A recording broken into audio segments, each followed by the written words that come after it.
Alright, welcome back to the last video of this Building a Budget series. After recording the first few and having a few people look at them, realized that there was something missing, and that was the system that kind of ties all this stuff together. So we're going to run through that real quick in this video. So you're going to start with a simple checking account, which we'll go over here in just a second. And then you're going to set up separate accounts for each of those savings for future expense things, those items in the middle rows. Now, a lot of those are already going to have a separate account, like a 401k, an IRA, most retirement savings, college savings like a 529, if you have a health savings account, an HSA. All of these have legal requirements, and they have to be separate accounts for tax purposes and other legal reasons. So those you've already got separate. What you're going to create within your bank is separate savings accounts for all those other things that don't have legal requirements. Car fund, vacation fund, Christmas fund, whatever it is. And so for this, I highly recommend you utilize a bank that offers online banking. Pretty much everybody does these days, but if you're banking somewhere that has not kept up with that and does not have that, you're going to see pretty quickly here in a moment why that's important to minimize the time you have to spend keeping this together. So like we said, step one, open a checking account. So most of you already have one, but you can use your checking account you've already got, or you can open a new one. To get started, what you want to do is find your most expensive month. For most people, that's probably December, at least for most families, because you've got Christmas happening. For others, it could be sometime in the fall when fees for school are due. It just depends on you. It depends on how your year shakes out. So whatever your most expensive month is, total that up. Then add a buffer. So if you're getting started, your buffer may be a few $100s. Basically all it is you don't want to end up paying late fees or penalties if you happen to spend a little more than you were planning. You want a little buffer in there to prevent that from happening. And you'll see here in a second why that buffer is important and helps you make sure you stay on budget as well. So your most expensive month plus some buffer. If you're well off like this made-up budget that we have here, then your buffer may be a few $1,000s just to make sure that you don't have late fees or penalties of any kind that are hitting you. So it's up to you, whatever you think makes sense. So step three, you're going to send all your income into that checking account. Everything that you count as income that you plan on spending, which is why it's in your budget to begin with, or saving, you want to send to your checking account. Okay? Out of that checking account, you're also going to pay all of your expenses. And again, this is where having a bank that is up to date is very helpful, because most of these things can be paid by automatic payment.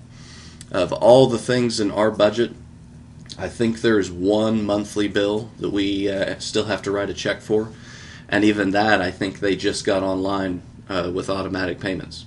So there's very, very little that you should have to keep track of on a monthly basis. So set up automatic payments and pay all of your expenses out of your checking account. Then you're also going to set up automatic transfers.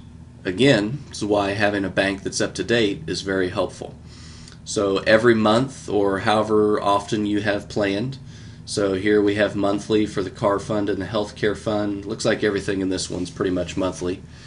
You're going to send those automatic transfers from your checking, where is the place that all of your income resides, and you're going to pay yourself, which is what savings is. Some may already be automatic, like 401ks, for example. That's all taken out before you even see your paycheck in most cases. So make sure you're looking at your pay stub and you're not doing things twice or getting it disorganized in that way.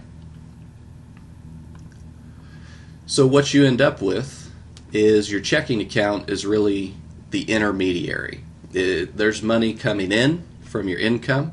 So that would be the left side here, money coming into your checking account. And then that money, almost at the same time and throughout the month, is going out. It's going out to pay bills. It's going out for savings. It's being dispersed to all these different places. But that checking account, if you're living up to your budget, should never drop below your buffer. Because remember, what we put in there in the beginning was your most expensive month plus a buffer.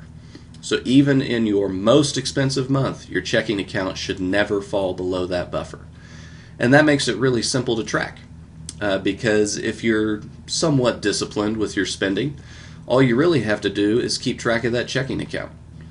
If it falls below your buffer, then there's something going on where there's money going out that you're not aware of, or you don't have accounted for in your budget, or maybe you're just not sticking to your budget. But regardless, it's an easy way to make sure you're sticking to your budget, because you just have to watch that buffer. So money coming in there on the left side through income or whatever source, money going out on the right side for bills and savings. So what happens after all that savings has accumulated here in your piggy banks and it's time to spend it? Well, what we do is we simply do a transfer. So if we were going to spend $10,000 on a car, we would first transfer from that car fund $10,000 into the checking account. And then oftentimes the same day or very soon after, we're then writing a check or paying with our debit card or whatever it may be out of our checking account to make the purchase that we had saved for. So it's very simple to make the purchase, but all the while that you're saving up, you have an easy way to track what you've saved in each one of these funds, so you know when you're ready to buy that car or house or whatever it is that you're saving for. So the advantages of this system. So if you've got automatic payments and automatic transfers, you don't have to touch anything.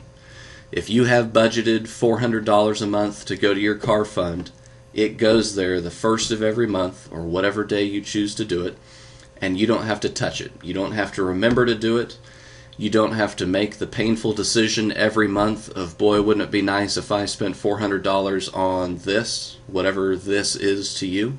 It's happening automatic, and you don't even notice it. Secondly, your checking balance is going to be all over the place.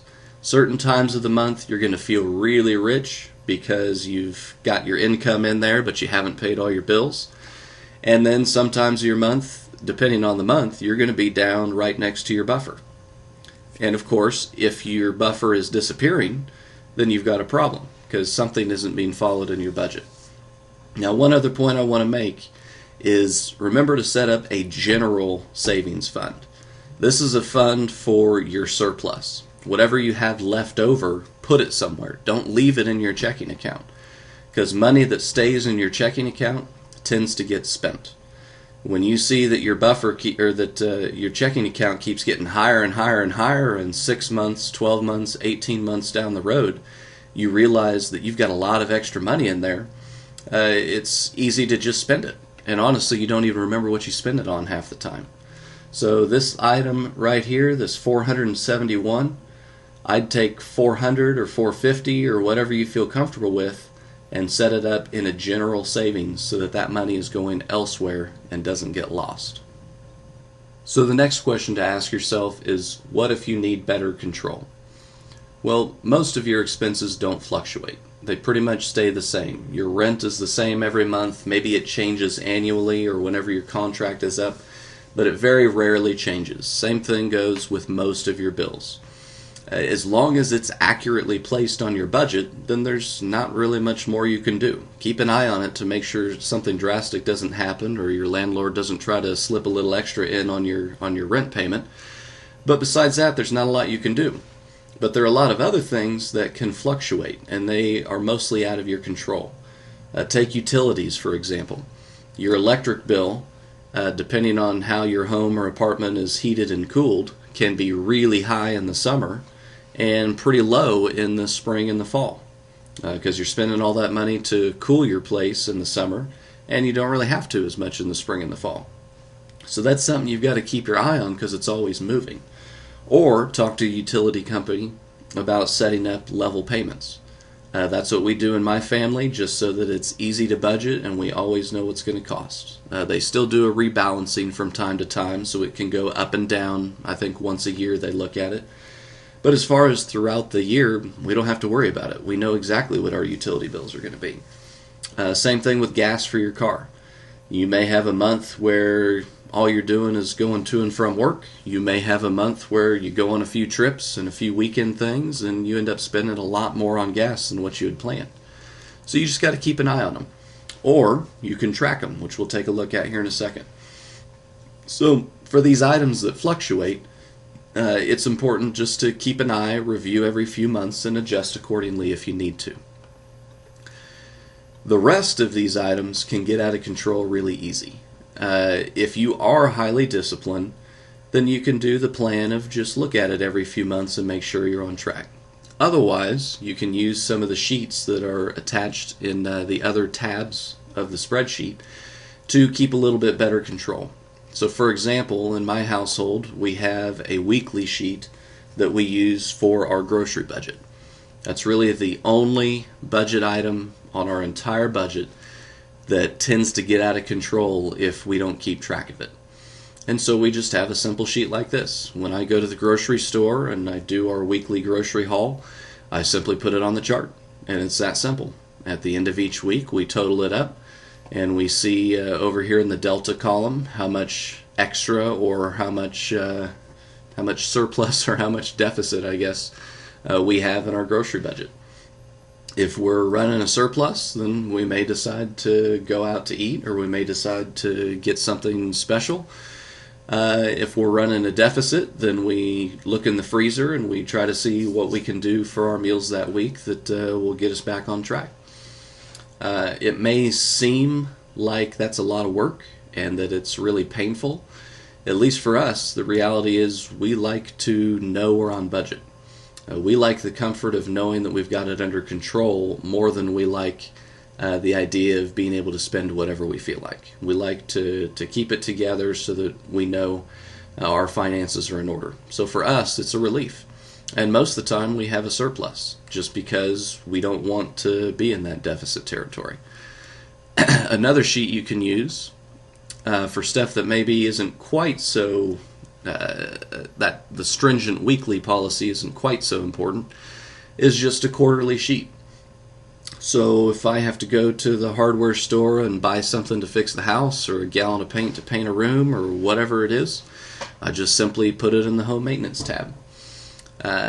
These sheets are just as much for making sure you can adjust your budget properly as they are for keeping you on budget. So for example, let's pick one here, medical copays. It's not really something we can control. Obviously we can eat healthy and exercise and do all those fun things to stay away from the doctor, but especially for kids, it kind of is what it is. It just depends how sick they get. So we track medical copays not so much because we're going to change something to get ourselves back on budget, but so that we actually know what the reality is, so that when we go to do our budget again at the beginning of the year, we can make an adjustment. If we don't track it, some of these things can be hard to pull out of a credit card statement or a debit statement or something like that. So we just track the ones that we know are a little bit volatile from the beginning. So you can use these charts as well.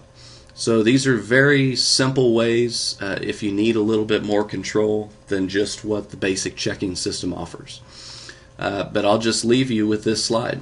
Really, this slide is in essence the entire way that we manage our budget. We've got a checking account where all of our income goes into. We pay our bills and we pay ourselves in our savings funds straight out of that checking account. And then when we're ready to buy something with one of those funds, we simply do a transfer and we go buy it. It's really that simple. And then your checking account has that buffer that's built in. Whatever amount you decided, your checking account should never fall under that. And if it does, then it's time to take a look at your statements and try to figure out why.